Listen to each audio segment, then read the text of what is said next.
Welcome to my channel Shubham Raj study point. हम लोग बात करेंगे इंग्लिश लैंग्वेज के बारे में। जैसा कि अगर पिछला वीडियो शायद आप लोगों ने देखा होगा, तो पिछले वीडियो में हम लोगों ने बात किया था जो इंग्लिश लैंग्वेज है, इंग्लिश लैंग्वेज के बारे में हम लोगों ने बात किया था। उसके पहले वाले वीडियो हम लोगों ने ये बात किया था कि जो इंग्लिश का फॉर्मेशन हुआ है, इंग्लिश वर्ड का फॉर्मेशन जो हुआ है और उसका ओरिजिन हुआ कैसे हुआ है, फिर उसके बाद उसकी हिस्ट्री क्या है, उसका बैकग्राउंड क्या है, उसके बारे में जानकारी लिया था। फिर उसके नेक्स्ट वीडियो में हम लोगों ने ये जानकारी लिया था कि भारत में जो है इंग्लिश किस प्रकार आई, भारत में इसका डेवलपमेंट क्या हुआ और इंग्लिश का इंपॉर्टेंस क्या है, उसके बारे में जानकारी लिया था। उसके बाद फिर नेक्स्ट वीडियो में हम लोगों ने ये बात किया था कि जो इंग्लिश है, इंग्लिश के दो भागों में इंग्लिश को बांट दिया गया है, इंग्लिश लैंग्वेज और इंग्लिश लिटरेचर में बांट दिया गया है। तो लिटरेचर के बारे में अच्छे से हम लोगों ने डिबेट किया था कि इंग्लिश जो लिटरेचर होती है वो लिटरेचर समाज का दर्पण होता है, उसके बारे में बात किया अच्छे से डिटेल से। उसके बाद इंग्लिश लैंग्वेज जो है, इंग्लिश लैंग्वेज क्या होती है, इंग्लिश भाषा क्या होती है, इसके अंतर्गत हम लोग क्या पढ़ते हैं, उसके अंतर्गत हम लोग ग्रामर पढ़ते हैं, इंग्लिश ग्रामर। तो सबसे बड़ी बात यही है कि अगर आपको एकदम सही तरीके से इंग्लिश अगर सही से सीखना है, एकदम अच्छे से फ्लुएंट इंग्लिश बोलना है, और समाज में अगर सपोज दैट अगर इस टाइम को अगर हम देखा जाए तो अगर इंग्लिश नहीं सीखे हैं आपको इंग्लिश नहीं आती है, तो आपकी जो पर्सनालिटी है, आपकी पर्सनालिटी के लिए एक समझ लीजिए कि एक धब्बा है। अगर इंग्लिश आपको नहीं आती है तो इंग्लिश आना बहुत ही कंपलसरी है, हर एक लोग के लिए इंग्लिश आना बहुत ही ज़रूरी है। क्योंकि अगर आप अपनी पर्सनालिटी को बहुत ऊंचे लेवल तक, बहुत अच्छे लेवल तक रखना चाह रहे हो तो इंग्लिश का इंपॉर्टेंस बहुत ही ज़्यादा है। तो इंग्लिश सीखना कहने का मतलब हर एक पर्सन के लिए, हर एक पर्सनालिटी के लिए मोस्ट इम्पोर्टेंट है। इसलिए हम लोग एकदम सहज और सरल तरीके से हम ये कोशिश करेंगे कि आप इंग्लिश बहुत एकदम आसान भाषा में, आसान शब्दों में, एकदम आसान तरीके, एकदम सहज तरीके से इंग्लिश को सीख पाएँ। हम कोशिश करेंगे और स्टार्ट किए हैं और एकदम अच्छे से समझ में आएगा आपको। तो अगर इंग्लिश के बारे में एकदम उसके फॉर्मेशन, इंग्लिश वर्ड का फॉर्मेशन कैसे हुआ है, उसका ओरिजिन कैसे हुआ है, अगर इन सब चीज़ों को जानना चाहते हैं तो आप लास्ट के वीडियो में जाके देख सकते हैं। उसके बाद जो इस वीडियो में हम लोग ये बात करेंगे इंग्लिश, जैसे एक लेटर, इंग्लिश का जो लेटर होता है ABCD जो हम लोग पढ़ते हैं, A to Z तक हम लोग पढ़ते हैं, वो जो लेटर्स ऑफ अल्फ़ाबेट होता है उससे क्या क्या चीज़ें हुई, उससे क्या क्या चीज़ ग्रो हुआ। जैसे इंग्लिश जैसे लेटर हुआ, लेटर के बाद फिर अल्फ़ाबेट, फिर वर्ड, फिर उसके बाद फ्रेज है, फिर उसके बाद क्लाज आया, फिर सेंटेंस है, सेंटेंस से पैराग्राफ, फिर पैराग्राफ से कॉम्प्रिहेंशन, फिर उसके बाद ऐसे। इन सब चीज़ों के बारे में बहुत डिटेल तरीके से हम लोग जानकारी लेंगे। आप एकदम सहज से, एकदम सरलता के साथ बैठिए, उसके बाद समझने की कोशिश करिए बहुत अच्छे से, एकदम फाइनली आपको बहुत बेटर तरीके से समझ में आएगा। अगर क्लास को करते हैं एकदम अच्छे से, पूरी वीडियो को एकदम कम्प्लीटली देखते हैं तो ये गारंटी है कि आपको बहुत अच्छे से एकदम क्लियरली बहुत सारी चीज़ें क्लियर हो जाएंगी। तो लास्ट वीडियो तक बने रहिए आप लोग। उसके बाद देखिए, जैसे इंग्लिश लैंग्वेज, सबसे पहली बात तो मेजर चीज़ यही है कि हम लोग इंग्लिश लैंग्वेज पे ही बात करेंगे। इंग्लिश लैंग्वेज जो एक स्टोरी का निर्माण हम लोग कर लेते हैं, जो एक स्टोरी होती है, वो स्टोरी तक हम लोग पहुँचते कैसे हैं, कौन कौन सा स्टेप होता है, कौन कौन सी लाइन होती है, कौन कौन सी चीज़ें होती हैं, जिसके बाद हम एक स्टोरी का निर्माण कर लेते हैं, वहाँ तक पहुँचेंगे।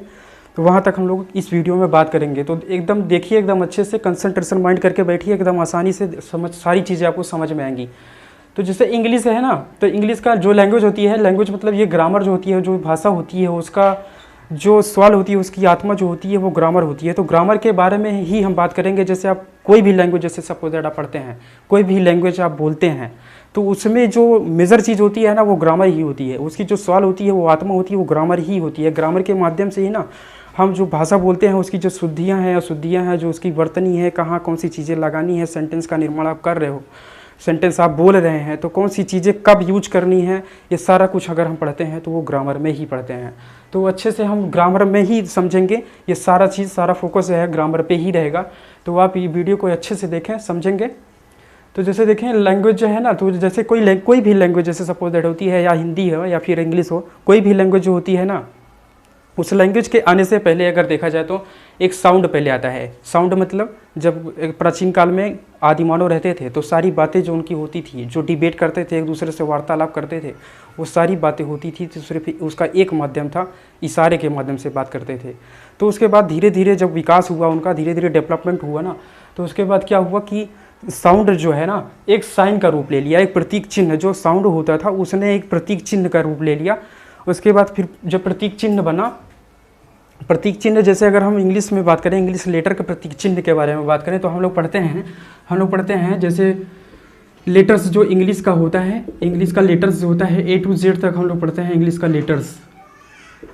इंग्लिश का जो लेटर्स होता है हम लोग पढ़ते हैं, इंग्लिश का लेटर्स जो होता है A to Z तक हम लोग इंग्लिश लेटर्स के बारे में बात करते हैं। तो कहने का मतलब जो इंग्लिश हम लोग पढ़ेंगे, जो लेटर्स होते हैं, अल्फ़ाबेट्स होते हैं, उसका ओरिजिन अगर देखा जाए तो उसका साइन के माध्यम से हुआ है। मतलब साइन पहले उसका बना, कि जैसे साइन का क्या होता है, जैसे अगर हम A लिखें तो A का आकार कैसे होगा, A का आकार ऐसे होगा, B जैसे लिखा तो B का आकार ऐसे होगा। कहने का मतलब इसका साइन है। अब जैसे ये A बना, फिर B बना, फिर उसके बाद C बना, फिर उसके बाद D, ऐसे इसी तरीके से Z तक एक 26 लेटर का क्या किए हम ओरिजिन कर लिए कि 26 जो लेटर्स होंगे वो क्या होंगे, उनके समूह को जो है ना अल्फ़ाबेट्स बोला जाएगा, अल्फ़ाबेट बोला जाएगा। अल्फ़ाबेट जो है ये BCD जो समूह होगा, ए मतलब जो लेटर्स होगा एक, जैसे अगर सबसे पहली बात तो ये होती है कि हम लोग मैक्सिमम बार ये ऐसा होता है कि मैक्सिमम लोग क्या होता है ना कि लेटर्स क्या होता है, उसके बाद अल्फ़ाबेट क्या होता है, उसमें बहुत बारी ऐसा होता है कि कंफ्यूज हो जाते हैं। तो हम इस वीडियो में अच्छे से क्लियर करेंगे कि अल्फ़ाबेट और लेटर्स है क्या, उसके बारे में बहुत अच्छे से बात करेंगे। तो देखिएगा लेटर क्या होता है, लेटर है क्या। जैसे देखा जाए लेटर को हिंदी में क्या बोला जाता है, हिंदी में बोला जाता है लेटर को वर्ड बोला जाता है, वर्ड या अक्षर बोलते हैं हम लोग, वर्ड या अक्षर बोलते हैं, वर्ड या अक्षर बोलते हैं, वर्ड या अक्षर बोलते हैं। जैसे देखिए उसके बाद अल्फ़ाबेट को अगर हिंदी में बोला जाए तो अल्फ़ाबेट को हिंदी में बोलते हैं वर्णमाला, वर्णमाला, वर्णमाला। कहने का मतलब जो ये है ना,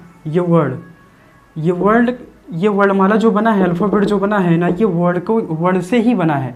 कहने का मतलब ये जो माला है, ये माला का मतलब होता क्या है, जैसे हम लोग सपोज दैट अगर समझें सही तरीके से, तो जैसे अगर कोई भी, जैसे अगर हम लोग हार बनाते हैं या फिर एक फूल का जो है ना, फूल का एक मान लीजिए सपोज दैट हार ही बनाते हैं हम लोग, तो उसमें क्या करते हैं, एक फूलों की माला तो बनती नहीं है, जो माला बनती है, जो हार बनता है, उसमें एक मोती तो रहता नहीं है, ये बहुत अच्छे से हम लोग को पता है। तो उसमें क्या रहता है कि बहुत फूलों की, मतलब बहुत फूल जो रहते हैं, मतलब फूलों की एक माला होती है, फूलों की एक माला होती है, एक माला जो है बहुत फूलों की होती है। उसी तरीके से कहने का मतलब बहुत फूलों की जो एक समूह होता है, बहुत फूलों का एक समूह जो होता है, उसी को हम लोग माला बोल देते हैं, माला बोल देते हैं। ठीक उसी तरीके से जो लेटर्स होता है, लेटर्स हम लोग का होता है, लेटर्स जो लेटर्स होता है, उस लेटर जैसे यहाँ पे A लिख दिया, यहाँ B लिख दिया, यहाँ पे C लिख दिया, यहाँ पे D लिख दिया, यहाँ पे E लिख दिया। इसी तरीके से पूरा अगर लिखते चले जाएं तो यहाँ पे हम Z ख़त्म कर देते हैं। उसी तरीके से अगर देखा जाए, जैसे एक माला जो होता है, एक हार होता है, वो मोतियों से मिलकर हार बनता है। एक जो माला होता है, फूलों का माला होता है, वो फूल से मिलकर बनता है। तो फूलों का जो समूह होता है उसको हम माला बोलते हैं। उसी तरीके से जो लेटर्स का समूह होता है, जो लेटर्स होते हैं, उसी के समूह को हम अल्फ़ाबेट बोलते हैं। तो एकदम अच्छे से लगभग समझ में आ रहा होगा, एकदम क्लियर है, पहली बात तो समझ में आ रहा होगा। देखिए ये जो लेटर्स होते हैं, लेटर्स ABCD जो भी होते हैं, ABCD जो भी होते हैं, इनका जो समूह होता है ना A to Z तक, उसके पूरे समूह को हम लोग क्या बोलते हैं, उसके पूरे समूह को हम लोग बोलते हैं वर्णमाला। कहने ये तो क्लियर है कि लेटर और अल्फ़ाबेट क्या होता है, इसको आप अच्छे से जान गए होंगे। उसके बाद हम बात करेंगे वर्ड क्या होता है, वर्ड क्या होता है, वर्ड का फॉर्मेशन कैसे होता है, वर्ड किसे बोलते हैं, बहुत अच्छे से समझने की कोशिश करेंगे।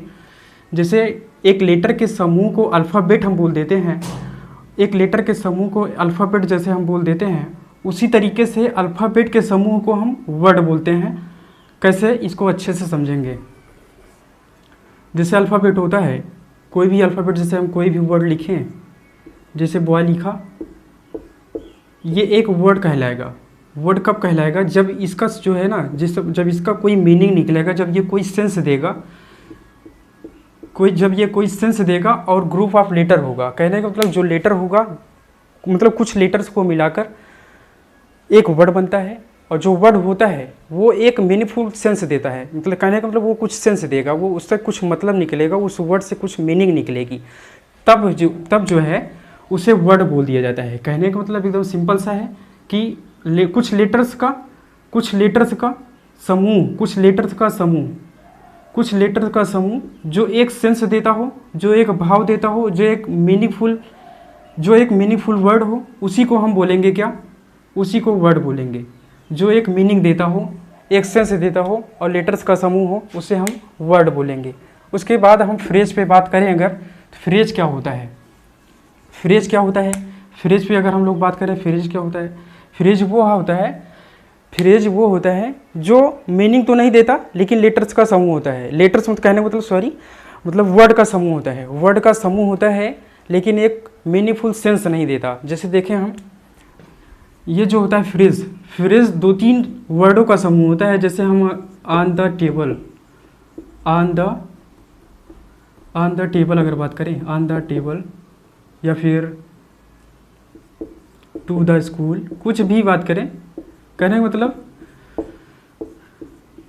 कुछ वर्ड का समूह होगा, कुछ वर्ड का समूह होगा और उससे कुछ मीनिंगफुल सेंस नहीं निकलेगा, कुछ भी मीनिंगफुल सेंस नहीं निकलेगा, तो उसे हम क्या बोलेंगे?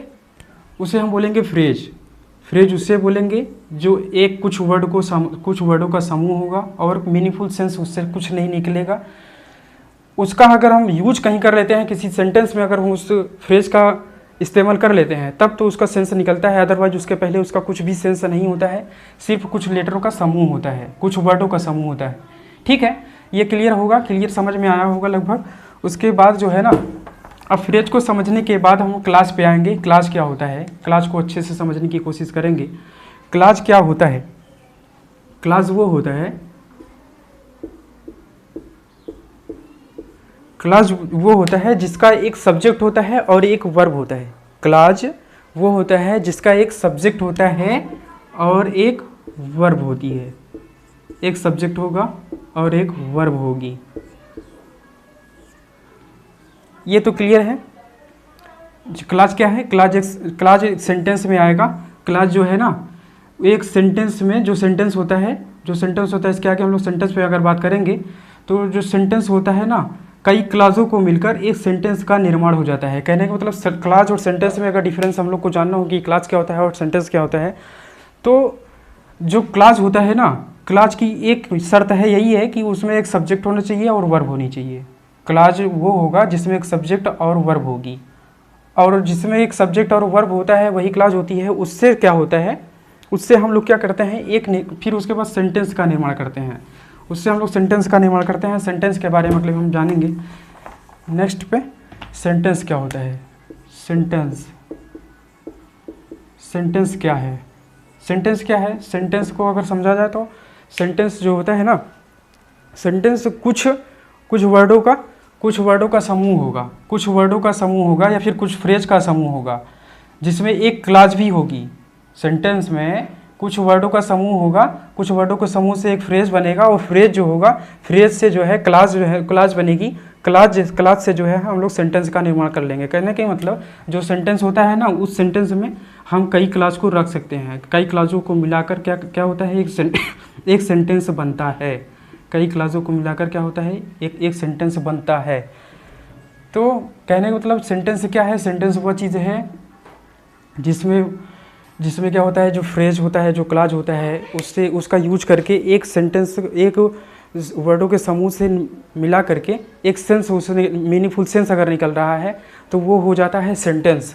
कहने का मतलब इन चीज़ों को मिला करके एक मीनिंगफुल सेंस अगर निकल रहा है, ये अल्फ़ाबेट से, उसके बाद वर्ड से फ्रेज से फिर क्लास से फिर अगर मीनिंगफुल सेंस अगर निकल रहा है इन सब चीज़ों से, तो इससे एक सेंटेंस का निर्माण हो जाता है। ये अगर मीनिंगफुल सेंस देता है तो इससे एक सेंटेंस का निर्माण हो जाता है। उसके बाद हम लोग क्या बात करेंगे, पैराग्राफ पे। पैराग्राफ क्या होता है?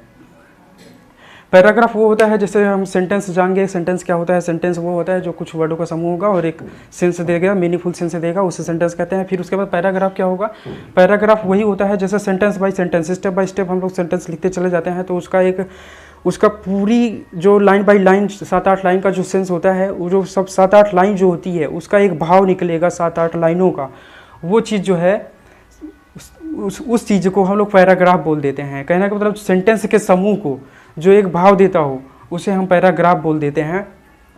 फिर उसके बाद अगर उसके आगे बात करें, कंप्रीहेंशन क्या होता है? कंप्रीहेंशन भी वही होता है जैसे पैराग्राफ है। पैराग्राफ एक सेंस देता है, इसका और बड़ा रूप जो होता है, इसका और ब्रॉड रूप जो होता है वो कंप्रीहेंशन बोला जाता है। फिर उसके बाद अगर ऐसे पे हम लोग बात करें, ऐसे कैसे होता है, ऐसे क्या होता है, ऐसे क्या होता है, ऐसे में बहुत सारे पैराग्राफ हो जाते हैं। जैसे अगर किसी ऐसे को हम लोग लिखते हैं तो उसमें क्या होता है, कम से कम 7-8 पैराग्राफ का एक ऐसे बनता है। 7-8 पैराग्राफ का यूज करके हम लोग क्या करते हैं, एक ऐसा का निर्माण कर लेते हैं। तो कहने का मतलब ये है कि जो हम लोगों ने समझा एकदम क्लियरली, एकदम सही तरीके से, जो लैंग्वेज है, लैंग्वेज का निर्माण कैसे हुआ है, साउंड से हुआ है। साउंड बना कैसे, एक साइन से बना। साइन जो है 26 अक्षर जो होते हैं, ABCD जो हम लोग यूज करते हैं, अल्फ़ाबेट जो होते हैं, उन सब चीज़ों के बारे में बात की। फिर उसके बाद जो लेटर्स होते हैं, लेटर्स मतलब ABCD के समूह, ABCD के समूह को अल्फ़ाबेट बोल दिया जाता है।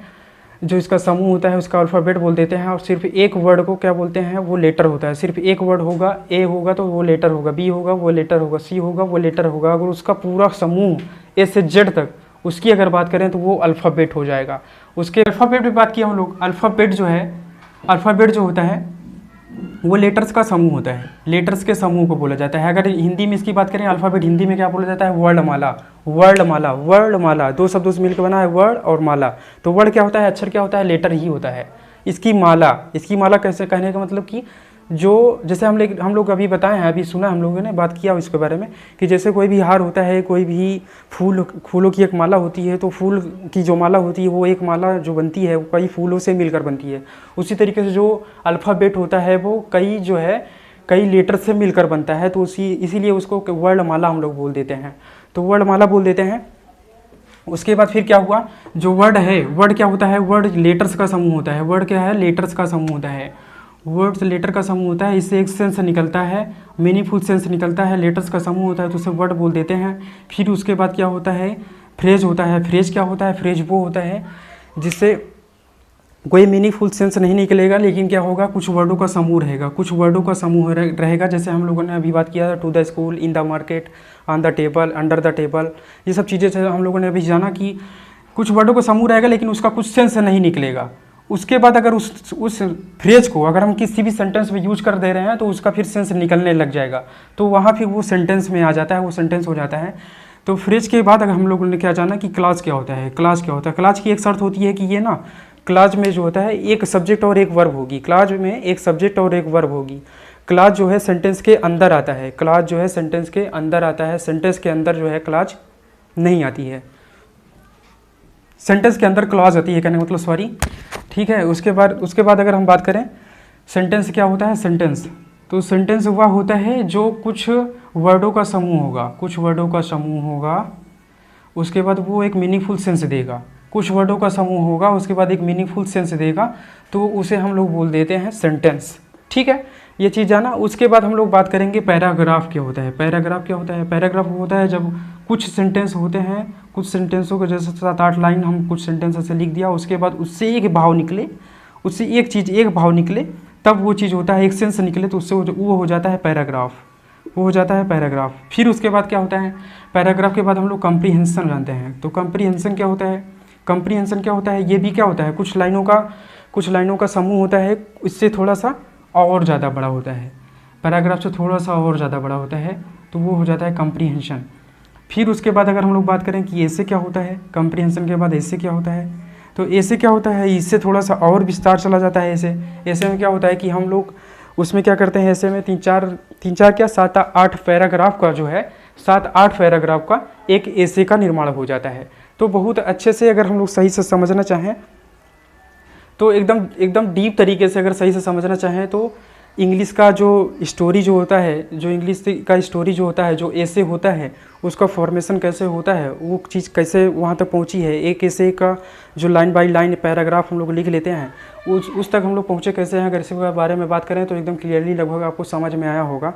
अगर ये सारी चीज़ें सारा कुछ अगर आपको समझ में आया है कि हाँ हम कुछ इंग्लिश से सीख सकते हैं, क्लास को देखने के बाद अगर समझ में आया हो कि हाँ वर्ड क्या है उसके बाद फ्रेज क्या है, क्लास क्या होता है, सेंटेंस, पैराग्राफ क्या होता है, लेटर्स और अल्फ़ाबेट क्या होते हैं, इनके डिफरेंस क्या होते हैं, वर्ड क्या होता है, क्लास और सेंटेंस में डिफरेंस क्या होता है, ये सब सारी चीज़ें अगर आपको अच्छे से समझ में आई हो तो वीडियो को एक बार देखें, अच्छे से देखें। उसके बाद अगर समझ में आया हो तो देखें, लाइक करें, सब्सक्राइब करें, शेयर करें।